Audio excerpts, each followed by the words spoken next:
not much room for error now, and still we've got some things hanging in the balance. Welcome, episode 66. Again, shake my head on that one, Mario. He is Mario Reeves. I'm Dave Denholm. This is LAFC Plus, and it is episode 66. How are you, buddy? Good to see you. Doing good, man. I'm enjoying this Leagues Cup. Didn't get the result, black and gold fans wanted in that first match, but there's been a ton of goals already in the first just couple days here of Leagues Cup, and I think it's like an average of 3.5 goals as we do this podcast right now. So the entertainment is there. The matches of, Liga MX against MLS are there, which is kind of cool. A lot of people do like that. So it's off to a fun start. It's an entertaining start so far to the new format of Leagues Cup. Yeah, absolutely. And look, let's talk about no room for error or very little. LAFC get 1 point in their game. Let's jump right into it with Mazatlán. It ends 1-1. It's a draw. You go to PKs right away in this type of the Leagues Cup format, and the winner of PKs, as it was in the previous two Leagues Cups, they get an extra point. Now, in this year's format, Mario, before we talk about the match, here's the thing that's interesting. It kind of struck me right as the games were kicking off on the first night, and then LAFC, of course, played later that first match day back on Tuesday. And it struck me like, you know what? Normally, honestly, I would root for most MLS teams in this, and I did last couple years, right? Obviously, right. There's a few exceptions: Galaxy, Portland Timber, like the usual suspects. Like, I'm not going to root for them, but normally you would, like, kind of, I want to see. What do I care if Minnesota beats Atletico San Luis? I want that to happen, right? Not so fast this year, because the format has changed where you actually have to root against MLS teams that aren't your own if you want, the best chance, because it's the top four from each league that move on. Despite the fact you're playing against Liga MX and you're in their phase, you're not playing against them in a sense on the group, the grander scale of getting to the quarterfinals, the knockouts. This is phase one. Therefore, it's the four MLS teams with the most points. We want MLS teams to get beat because even if LAFC... I was just talking to Steve about this at training earlier. I said, are you like me where you tend to find yourself rooting for Liga MX teams and rooting against MLS teams? And he was like, you know what? I like the format. I like that they're playing against each other. The two leagues are facing each other. He's like, but I'm not rooting for Liga MX teams. He's like, I'm not rooting for MLS teams. I'm rooting for LAFC to handle their business, and we don't have to worry about anything else. That's a very good point. Just win 3 games and you should be okay. Now, there is some weird possibility that you could win all 3 games in this tournament and lose on a tiebreaker if enough teams, if 5 teams went undefeated. Theoretically, you could get through on one point or, 0 points in theory. If Liga MX were to have won every game, then it would come down to goal difference on how bad you got beat if you were MLS teams. Like, you could have 0 points, but you had to get through on goal difference, because that's why goals are going to be so huge in this tournament. Yeah. Right? I think goals are going to be the difference makers. Absolutely, Mario, because a lot of people are like, oh, well, if you lost the first game or you only got 1 point, you're out. No. Right. Now, I mean, look, you got to start racking up some points, as fast as you can and as often. But that is not true. You could get through with 0 points in theory. Like, that's not going to happen. We know, but you got to keep battling until you're out, like gone, because anything can happen. As Mario said, it's going to come down to goal difference, probably 99 times out of 100 in this format, because there's 18 teams from each. Some teams are winning. They're going to do well, but that doesn't mean you're going to win all 3 matches or have 5 teams or 4 teams win all 3 games. Look, first night, we'll get into it a little more, but that's the way it goes.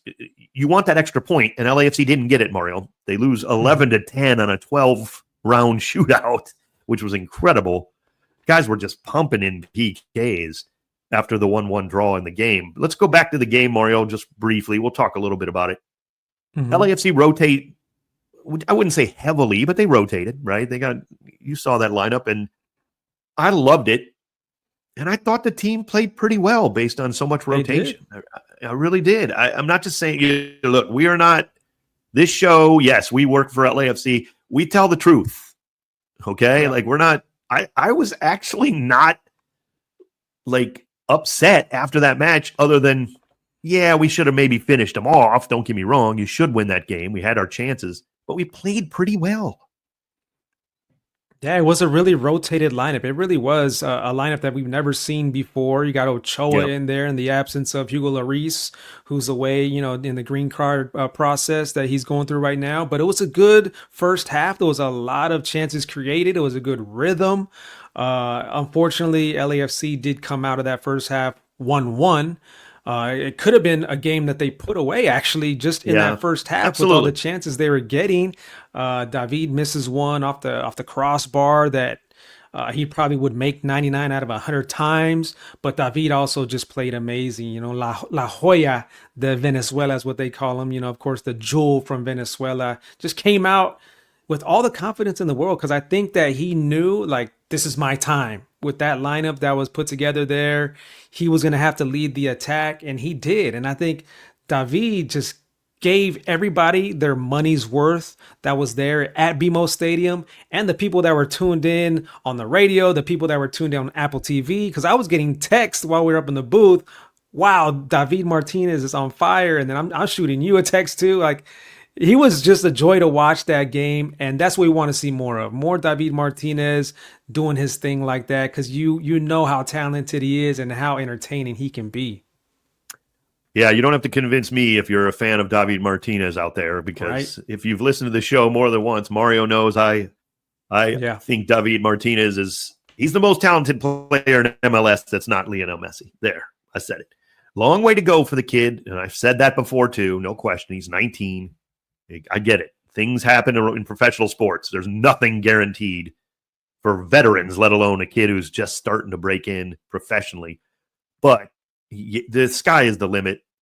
You still got to go earn it, and he's trying to earn those minutes and do it. But you just see the talent. It just drips off of him. Even just cutting across, delivering passes, vision, sending balls right to Denis' foot, like just from 60, 70 yards on the run with defenders draped on him. It's not like he's just standing over the ball, picking out Denis, like stuff like that. Like, those are Carlos Vela-esque type things. And I'm not trying to compare him to Vela. No, that's not what I mean. But the talent is there to do things that really only Carlos could do a lot of times, like that, what we've seen for LAFC. Now, of course, Messi is in Miami doing everything and anything he wants. We know that. But David Martinez is special, and he is the joy. He is a joy to watch. There's no doubt. He's a jewel and a joy, and that's what I like to call him, because, 100%, like, this guy absolutely has to cook, and he does. We used to do that little segment. Well, it's David, and that goal, Mario. Oh, we'll have a little bit more on that coming up, but just to have that finish. Look, he missed a couple. He missed the one off the crossbar. I guess was that a miss? Technically, of course. And then he had an opportunity where he made a great run, good long ball over the top. I think it was Kosi who delivered a great ball. Might have been Eddie. Both of them had delivered great passes to him. One was on the goal, and I think that was Kosi who got or Tillman or whoever it was. It was Tillman on the goal. Blanking right now. Yeah. But the center backs were delivering some good balls over the top that David was exploiting with his speed. He's faster than people think. He's quicker than people think until they see him. And he's blazing fast.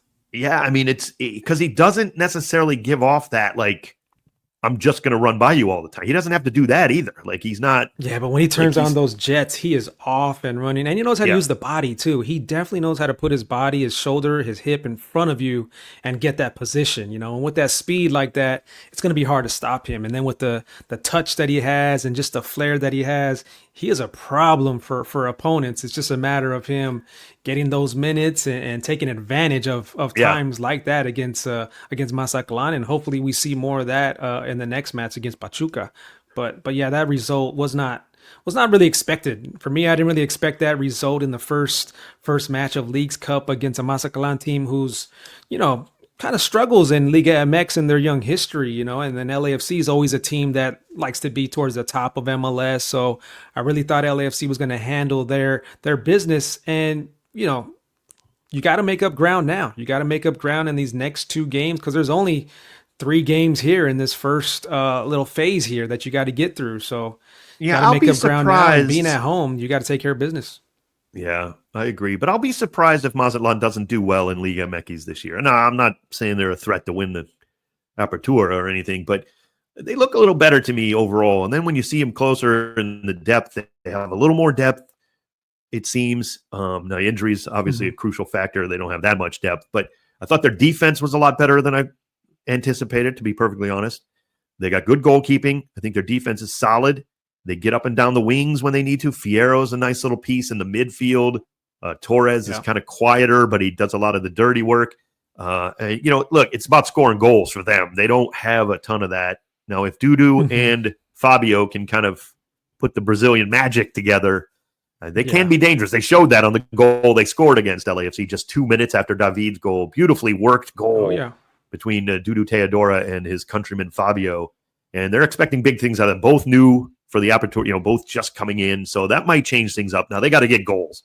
And but Mazatlán does well in this tournament, too, as Mario pointed out to me before this tournament started. They've gone to the quarterfinals both years. So it's not like they struggle in this tournament necessarily. Now, again, Liga MX is a whole different beast. But, yeah, before we turn the page on this match, Mario, all is not lost here, okay? Like you got to handle your business here in the next two matches. Don't get me wrong. Oh yeah. But LAFC, as we'll talk about later, Leagues Cup is about how your league is doing, and right now, as we head into the third match night, as we're doing this show, MLS getting their teeth kicked in a bit. So that's actually not the worst thing for LAFC right now in terms of where they're at in some kind of standing. So they are back in action Friday night. But before we get to that, you were talking about previewing it, going out to practice, talking to people about Leagues Cup, and I think you got something for us here. Yeah, we were talking about David's goal, the chip that he had over the keeper that, of course, was made possible by Tillman's ball. Yes. It's a great ball that came over the head of David, over the head of all the defense, and David just had to flick it up there with his left foot. So I was able to talk to him about, what went right and what went wrong in that match against Mazatlán. And here's my chat with Timothy here. Plenty of chances in that game against Mazatlán, especially in that first half. What do you guys got to do to make sure that those chances find the back of the net? We just need to create as many chances or even more in the next game, or just in general. And I think we all saw that we have the potential to create against good opponents. So, we just need to continue on doing that, and then we will score, I'm pretty sure. Now, you're a player that can impact the game in many ways. You usually play the full 90 minutes. You get a good chunk amount of time to impact the game, sometimes, in good ways, sometimes in bad ways. What sticks with you after a match? Because in that last match, you had the assist, right, to David, a beautiful assist. And then in the PKs, you missed the PK. So which play sticks with you after the match? Yeah, I think the older I get, the more experience I have, obviously. So, after games like that, of course, I have to analyze what I did wrong.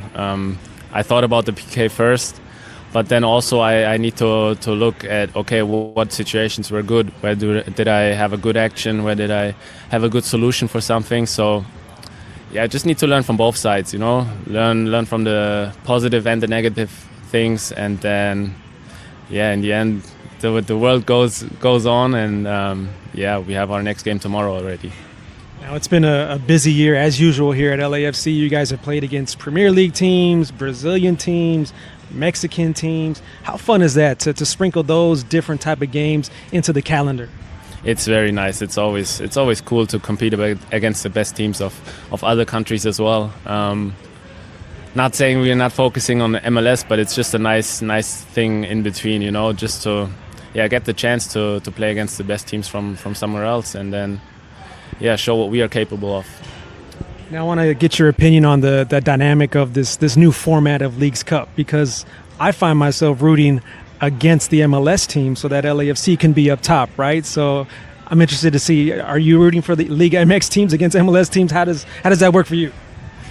Yeah, now that we lost the first game on PKs, I have to root for the Mexican teams a little more. In general, it's something special. I think everyone has to get used to it, and no one really knows what to expect from it. We'll see how it turns out in the end, but now we have to focus on our games first, and then do our job and see where that brings us. Now another tough Mexican side, Pachuca, comes into BMO Stadium.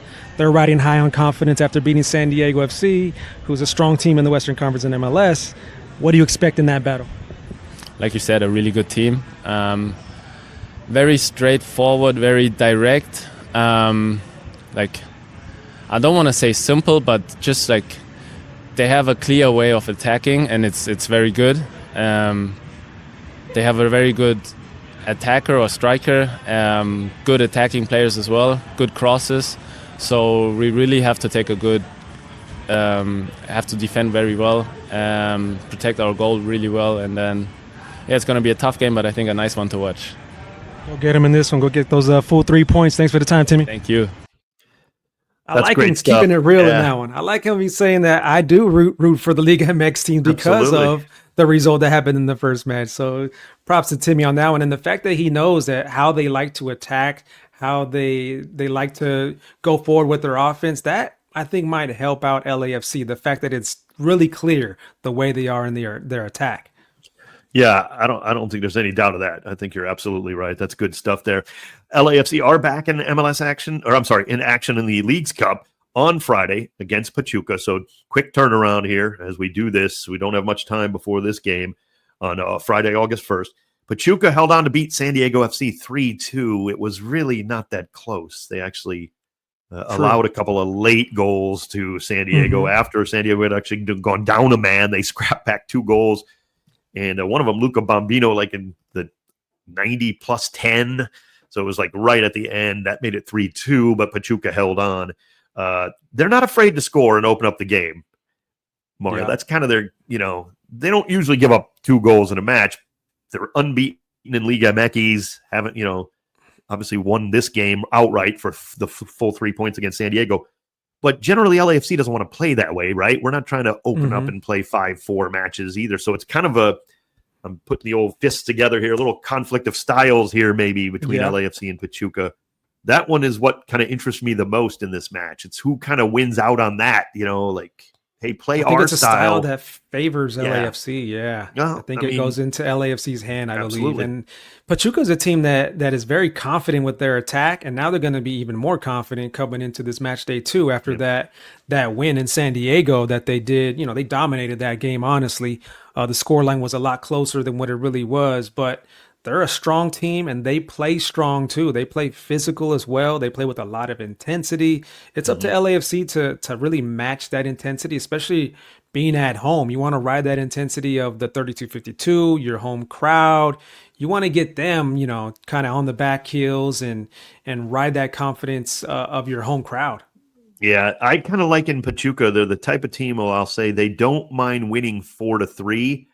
But they're so good, they'll usually just win 4-1 or 4-0. Like it's like they don't mind opening up the game, but yet they're still so good that you can't even keep up with them necessarily. So it's we don't mind winning 3-2, but we're probably going to win 3-0. So that's just how they are. And Victor Guzman, getting him back, it's technically on loan from Chivas. He comes back to Pachuca though after obviously almost a decade with them previously. Such a good player. Jonder Cadiz, some people might know that name if you're a diehard MLS fan. He didn't do great with Nashville. He's actually doing very well with Pachuca. Sometimes it's just the way it goes, maybe it's the fit and the style of play. And he's a big, tough forward. So if you're hearing his name a lot on my broadcast coming up on Friday night, that could be trouble. So, there's a lot of weapons there. I think it is. I think it's a clash of styles. It's a style, styles make fights. They make soccer matches, and this one's going to be whoever gets more comfortable in the way the game is going, I think is going to have the better chance.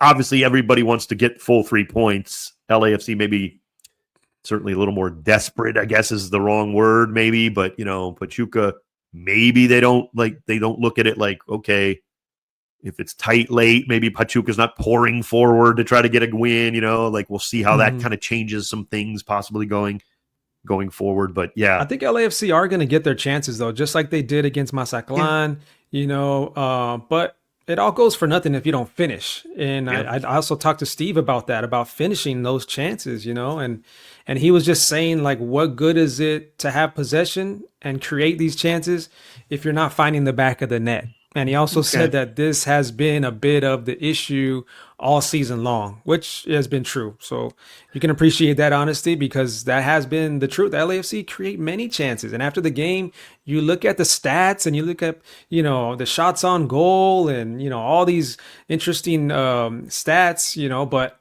the goals aren't there when they did have the chances. The finishing is not there. So that's been a common thing going on all season long for LAFC. And if they do finish the chances, then it's a great night. So we'll see on this one Friday night against Pachuca. All right, here's where we get real on LAFC Plus. I'm going to push back on you and Steve here. Both you and Steve Cherundolo right now, a little bit. I'm going to push back a little. Not all chances are created equal. There's a lot of times, not always, and he's right, we'll miss some chances, that maybe we should be burying. There's a lot of times when it's 3v5, you're getting a shot blocked. You're getting a shot off maybe from 18, but it's through traffic. The last pass, you're maybe creating something, but there are 6 defenders back. Not every chance is created equal in that sense too. There are some times when, LAFC certainly have missed opportunities. He's right. But you still got to kind of create. You want to create as many great chances too, because look, man, there's a professional goalkeeper in the way. There's defenders in the way that are going to block shots. We do the same. LAFC doesn't give up much. You might have chances, quote unquote, and shots, but you're not peppering Hugo Lloris's goal either. So. I think he's right in the sense we have to actually do more of that, maybe even create better chances. And of course, at times. The numbers, of course, can be deceiving. Like you're saying, some of those chances, those chances on paper were really not really a good chance, but then sometimes they were. Like that chance that David had when he hits the crossbar, or the time that he tried to flick it with the outside of the left foot. He was, almost 1v1 with the keeper. Still a difficult shot, but, there's a bunch of, and then Abobasi has another chance in the second half as well. So there's those chances, the obvious ones, I think that they need to finish and be more clinical on. Well, you know what, Mario? We were going to do a segment here. Mm-hmm. Let's hold this one off, I think, this segment, because... Yeah, we could push it back to another episode. Let's push it back a little bit, because I think we're on a good conversation and we're talking Leagues Cup. We want to talk. Look, we're going to play some really good goals, some compiling those throughout the season and stuff. We want to kind of do that. But yeah, I think maybe we just keep the Leagues Cup talk going, because I think it is good, and it's part of LAFC. The plus of LAFC Plus is the rest of MLS, and we have do have some things to talk about in terms of this Liga MX versus MLS here in the Leagues Cup. I don't know how you feel after a couple of match days as we do this show. I love this tournament. I mean, I say that a lot with so many things that soccer brings us, I guess, because I love the beautiful game, but I love this tournament. I really do. There's and I like this tournaments format. that have different formats, and everybody's going to have their issues and their problems. They're going to be vocal about it, like, oh, this tournament is terrible because of this and that. But once the games get going, once that whistle blows and these matches play out the way they do, and you have these stars on the pitch, and you have guys like Rodrigo De Paul, joining Miami in Leagues Cup, just fresh off the plane, He didn't even practice with his team, and he's already out there going the full 90 with Inter Miami. Of course he's going to look good. He plays all over the world in the highest stages, so he's ready to go at any moment, any time. So, and I love the fact look how Atlas played. Atlas, not a bad club by any means. Certainly a big club, been around for 100 plus years. Toe to toe. Losing in the final seconds on a unreal team setup goal, like with Messi at the heart of that, of course, feeding Chelo Weigand, who crashed in on the back post and put it home. And was initially ruled offside, although the assistant referee kept their flag down forever on that. Then all of a sudden put it up late after they were already celebrating the goal, and it was adjudged by VAR to actually be onside. He was well behind the ball, so he can't be offside. So the goal counts in the final, kick almost seconds of that match. And Messi goes, as soon as the whistle gave it the goal, like they said VAR made it a goal, he went right up to Matias Kokoro, who, by the way, played in MLS for Montreal. I don't know that they ever met, but Kokoro had been kind of seemingly got under Messi's skin with a little jibing, or at least woke him up a bit. I mean, I don't think nothing gets under Messi's skin per se, but Messi is not afraid to give it back, and he went after Kokoro yeah. kind of like, yeah, that goal counted, and I think hopefully it was a little bit more. But he And De likes Paul was beating. right there, right next to Messi too, giving it back to the Atlas players. Yes, let's face it, Messi seems to like beating sides from Mexico. Let's just leave it at that. I mean, there's a little bit of rivalry there, no doubt. We all know where that, Argentina, Mexico thing certainly happens. And Messi is not afraid to get vocal there, which I think just only adds to the competition. He's got to still play 2 more Liga MX teams just to get out of the phase 1, and then hopefully meet another one if you're Inter Miami. And Messi likes this tournament too. I mean, they won it already when he first joined the squad at Inter Miami. But I also agree with what he said after the match. He did an interview where he said that he really likes the tournament. It's short, but it gives you the opportunity to win a trophy right away. It's a quick tournament to get a trophy and get the spot in the Conca Champions, which everybody wants to do, of course.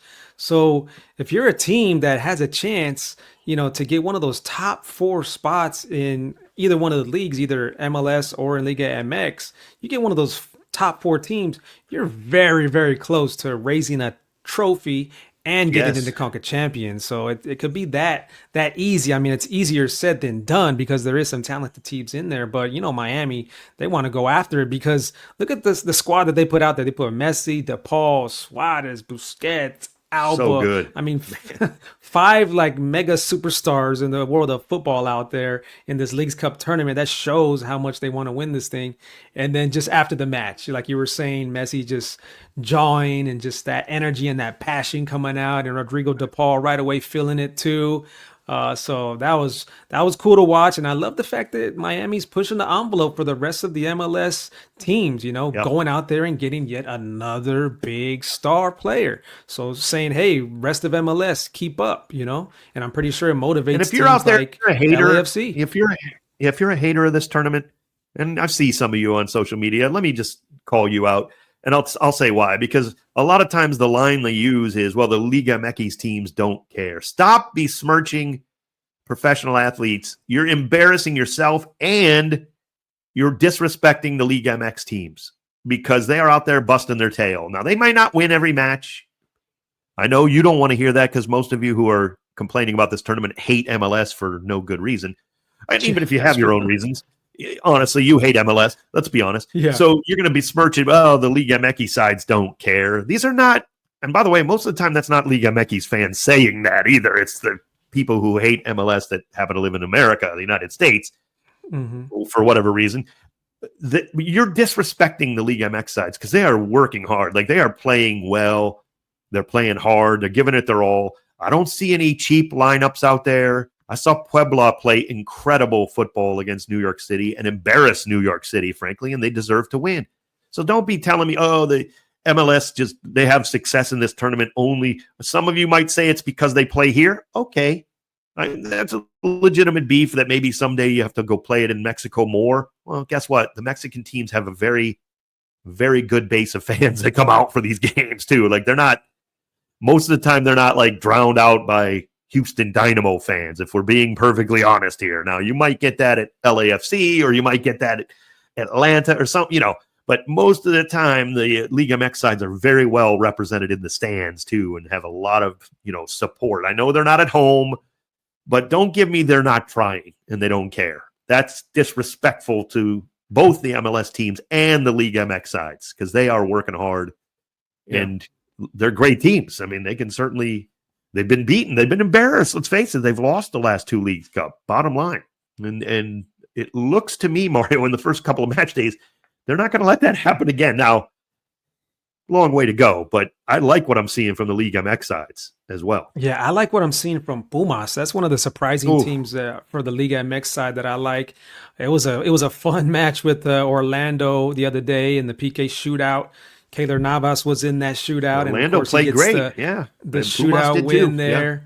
Yeah, they have a good team. Carrasquia's playing really, really good. Former MLS player, of course, and he's doing really good, fitting really, really well there with Pumas. So that's one of my teams to look out for over on the Liga MX side in this tournament. Yeah, it's a great shout. I love what they've done. Puebla looked really good. Now we'll see how NYCFC, if they recover. Here's my question, though, for you. Is Club America on a little slide here? It's hard to say because they've been to 4 straight, championship games, essentially, or series, like they've been to the finals for, like they're winning all the time. Now, of course, they took it on the chin in the last, Clausura final. I get that. They also lost the the Club World Cup play-in game to us. So they're, the last couple big matches, they haven't looked great. They didn't look real great against RSL. They get a late goal. They managed to take it to PKs. They lose in PKs, but again, at least got the point or whatever after playing what I thought was really a game that RSL dominated, Mario. Is Club America on a little slide here? What's the deal? Are you sick of winning, or what's going on with I think Las Águilas? They definitely are on a downslide. And it all started with that loss to Toluca in the Liga MX final. Yep. And that was a two-legged final. And they didn't score one goal on either the home leg or the away leg. And then after that, they had to play against LAFC for the FIFA Club World Cup, right? For the playoff.